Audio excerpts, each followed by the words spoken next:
Prosedur perencanaan dan pelaksanaan pembelajaran tematik. Pemetaan kompetensi dasar. Pemeta kompetensi dasar dalam pembelajaran tematik mengacu pada proses identifikasi dan penempatan kompetensi atau tujuan pembelajaran yang ingin dicapai dalam suatu tema atau topik pembelajaran tertentu. Hal ini melibatkan pemahaman yang mendalam tentang kompetensi dasar yang harus dicapai oleh siswa berdasarkan kurikulum yang berlaku. Langkah-langkah dalam pemetaan kompetensi dasar dalam pembelajaran tematik meliputi 1. Analisis kurikulum. Guru perlu mempelajari kurikulum dan standar kompetensi yang berlaku untuk menentukan kompetensi dasar apa saja yang harus diajarkan dalam pembelajaran tematik. Analisis ini membantu guru untuk memahami kompetensi apa yang akan diajarkan kepada siswa. 2. Identifikasi kompetensi tematik. Guru kemudian mengidentifikasi kompetensi dasar yang ingin dicapai pada level tema atau topik pembelajaran tertentu. Ini melibatkan penentuan bagaimana kompetensi dasar yang terkait dengan berbagai mata pelajaran dapat diintegrasikan ke dalam tema tersebut. 3. Penyusunan rencana pembelajaran. Setelah mengidentifikasi kompetensi dasar yang relevan, guru merencanakan strategi pembelajaran tematik yang akan memungkinkan siswa untuk mencapai kompetensi tersebut. Ini dapat melibatkan penggabungan mata pelajaran, pembagian tugas yang relevan, dan penggunaan berbagai pendekatan dan sumber daya pembelajaran. 4. Penilaian. Guru juga perlu merencanakan cara untuk mengukur pencapaian kompetensi dasar oleh siswa melalui evaluasi dan penilaian yang sesuai dengan tema pembelajaran tersebut. Ini memungkinkan guru untuk memantau perkembangan siswa dalam mencapai kompetensi dasar yang ditetapkan. Dengan memahami dan melakukan pemetaan kompetensi dasar dengan cermat, guru dapat mengintegrasikan berbagai kompetensi dari berbagai mata pelajaran ke dalam pembelajaran tematik dengan lebih efektif sehingga siswa dapat mencapai pemahaman yang komprehensif dan mendalam tentang berbagai aspek ilmu pengetahuan dan keterampilan yang akan dikerjakan. Penyusunan silabus pembelajaran tematik. Penyusunan silabus pembelajaran tematik melibatkan perencanaan dan pengorganisasian rinci tentang topik, materi, kegiatan pembelajaran, tujuan metode, penilaian, dan sumber daya yang akan digunakan dalam suatu tema atau topik pembelajaran. Berikut adalah langkah-langkah dalam penyusunan silabus pembelajaran tematik. 1.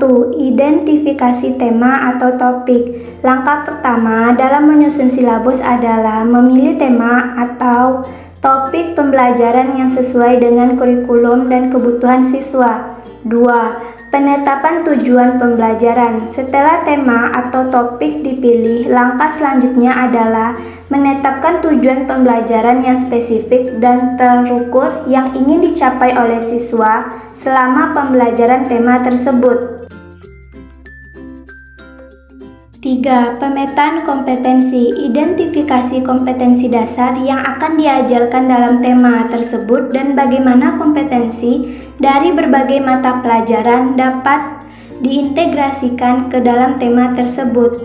Pengorganisasian materi pembelajaran. Susunlah materi pembelajaran yang akan disampaikan seperti konsep, teori, fakta, prinsip atau keterampilan yang akan diajarkan dalam tema tersebut.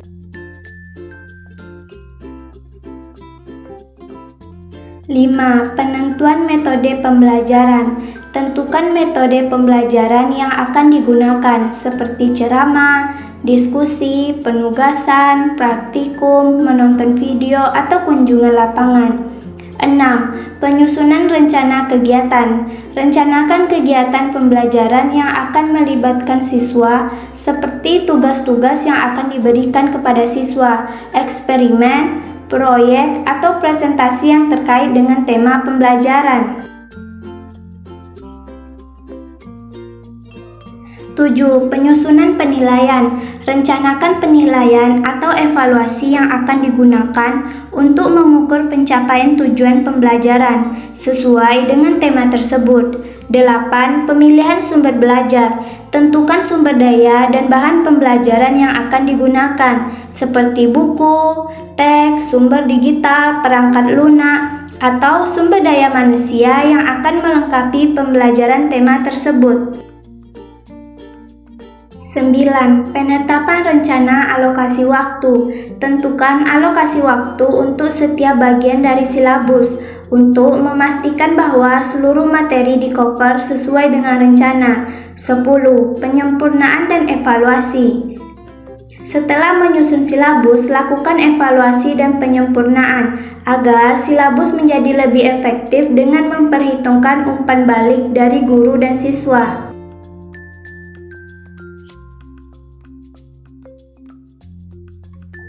Penyusunan RPP. RPP adalah singkatan dari Rencana Pelaksanaan Pembelajaran. Penyusunan RPP merupakan langkah penting dalam perencanaan pembelajaran oleh seorang guru. RPP adalah dokumen rinci yang berisi langkah-langkah dan rencana kegiatan yang akan dilakukan oleh guru selama proses pembelajaran di kelas. Berikut adalah langkah-langkah dalam penyusunan RPP. 1. Identifikasi identitas dan kelas. Di bagian awal RPP, cantumkan identitas guru, identitas mata pelajaran yang akan diajarkan, dan kelas yang akan diajar. 2. Tujuan pembelajaran. Tetapkan tujuan pembelajaran yang jelas dan spesifik yang ingin dicapai oleh siswa sebagai hasil dari pembelajaran tersebut. 3. Pendahuluan. Jelaskan latar belakang dan konteks pembelajaran serta hubungannya dengan kurikulum dan kompetensi yang harus dicapai.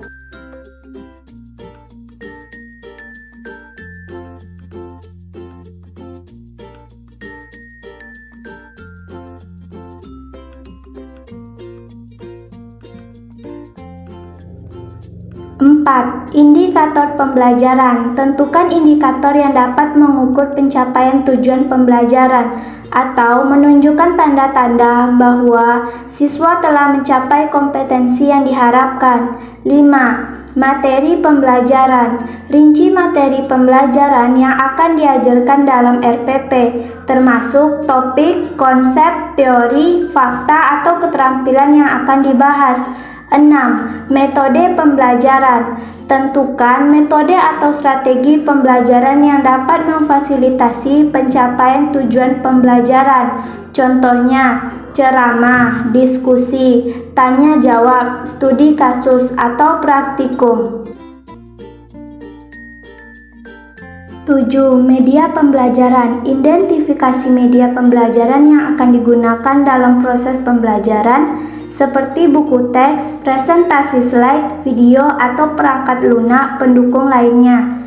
8. Langkah-langkah pembelajaran. Susun rencana langkah-langkah yang akan diikuti selama sesi pembelajaran yang mencakup kegiatan seperti pengantar, penjelasan konsep, diskusi, praktik, tugas, penilaian formatif, dan evaluasi. 9. Penilaian. Rencanakan metode penilaian yang akan digunakan untuk mengukur pencapaian tujuan pembelajaran. Tetapkan jenis penilaian, instrumen, dan kriteria penilaian yang akan digunakan. 10. Penutup. Berikan ringkasan dan evaluasi singkat dari pembelajaran yang telah dilakukan. Jelaskan langkah-langkah tindak lanjut yang akan diambil berdasarkan hasil pembelajaran. 11. Daftar pustaka. Cantumkan sumber-sumber referensi yang digunakan sebagai acuan dalam penyusunan RPP. Penyusunan RPP. RPP membantu guru dalam merencanakan dan mengatur pembelajaran dengan terstruktur dan sistematis. Dengan RPP yang baik, guru dapat memastikan bahwa Proses pembelajaran berlangsung lancar sesuai dengan kurikulum dan mencapai tujuan pembelajaran yang ditetapkan. Sampai jumpa lagi di channel YouTube Asri Febrianis.